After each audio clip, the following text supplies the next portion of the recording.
حضرت موسیٰ علیہ السلام جب کوہ طور پر 40 دن کے لیے تشریف لے گئے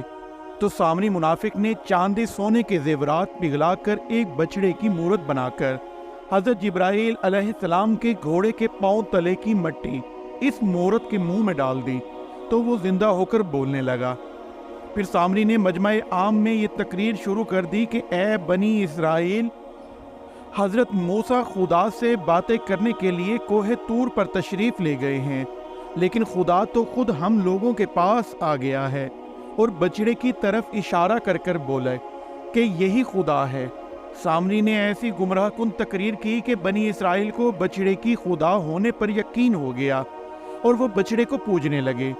جب حضرت موسیٰ علیہ السلام کوہ طور سے واپس تشریف لائے تو بنی اسرائیل کو بچڑا پوجتے دیکھ کر بے حد ناراض ہوئے، پھر غضب و جلال میں آ کر اس بچڑے کو توڑ پھوڑ کر برباد کر دیا۔ پھر اللہ تعالیٰ کا یہ حکم نازل ہوا کہ جن لوگوں نے بچڑے کی پرستش نہیں کی وہ لوگ بچڑا پوجنے والوں کو قتل کریں۔ چنانچہ 70,000 بچڑے کی پوجا کرنے والے قتل ہو گئے۔ اس کے بعد یہ حکم نازل ہوا کہ حضرت موسیٰ علیہ السلام 70 آدمیوں کو منتخب کر کے کوہ طور پر لے جائیں اور یہ سب لوگ بچڑا پوجنے والوں کی طرف سے معذرت طلب کرتے ہوئے یہ دعا مانگے کہ بچڑا پوجنے والوں کے گناہ معاف کر دیے جائیں۔ چنانچہ حضرت موسیٰ علیہ السلام چن چن کر اچھے 70 آدمیوں کو ساتھ لے گئے اور کوہ طور پر پہنچ گئے۔ جب لوگ کوہ طور پر طلب معذرت و استغفار کرنے لگے تو اللہ تعالیٰ کی طرف سے آواز آئی کہ اے بنی اسرائیل، میں ہی ہوں، میرے سوا تمہارا کوئی معبود نہیں۔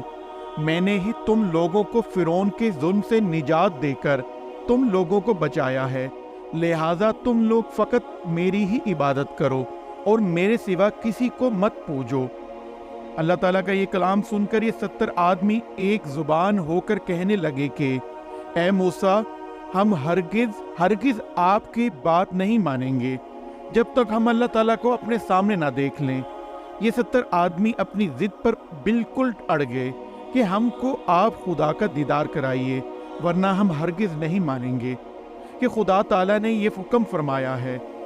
حضرت موسیٰ علیہ السلام نے ان لوگوں کو بہت سمجھایا، مگر یہ شریر و سرکش لوگ اپنے مطالبے پر اڑے رہے، یہاں تک کہ اللہ تعالیٰ نے اپنے غضب و جلال کا اظہار اس طرح فرمایا کہ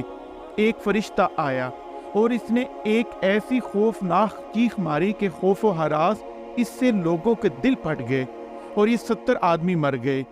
پھر حضرت موسیٰ علیہ السلام نے اللہ تعالیٰ سے کچھ گفتگو کی اور ان لوگوں کے لیے زندہ ہو جانے کی دعا مانگی تو یہ لوگ زندہ ہو گئے۔ قرآن مجید میں اللہ تعالیٰ نے سورہ بقرہ میں ارشاد فرمایا کہ اور جب تم نے کہا اے موسیٰ، ہم ہرگز تمہارا یقین نہ لائیں گے جب تک اعلانیہ خدا کو نہ دیکھ لیں،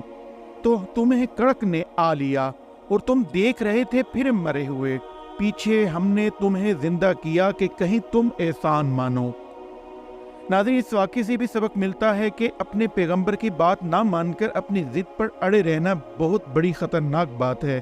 پھر ان 70 آدمیوں کا مر کر زندہ ہو جانا یہ خدا بند قدوس کی قدرت کاملہ کا اظہار و اعلان ہے، تاکہ لوگ ایمان رکھیں کہ اللہ تعالیٰ قیامت کے دن سب مرے ہوئے انسانوں کو دوبارہ زندہ فرما دے گا۔ اسی طرح یہ بھی سبق ملتا ہے کہ حضرت موسیٰ علیہ السلام کی شریعت کا قانون یہ تھا کہ گناہ شرک کرنے والوں کو قتل کر دیا جائے،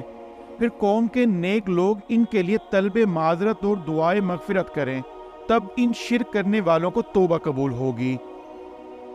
ناظرین، اسی دعا کے ساتھ اپنی ویڈیو کا اختتام کرتے ہیں کہ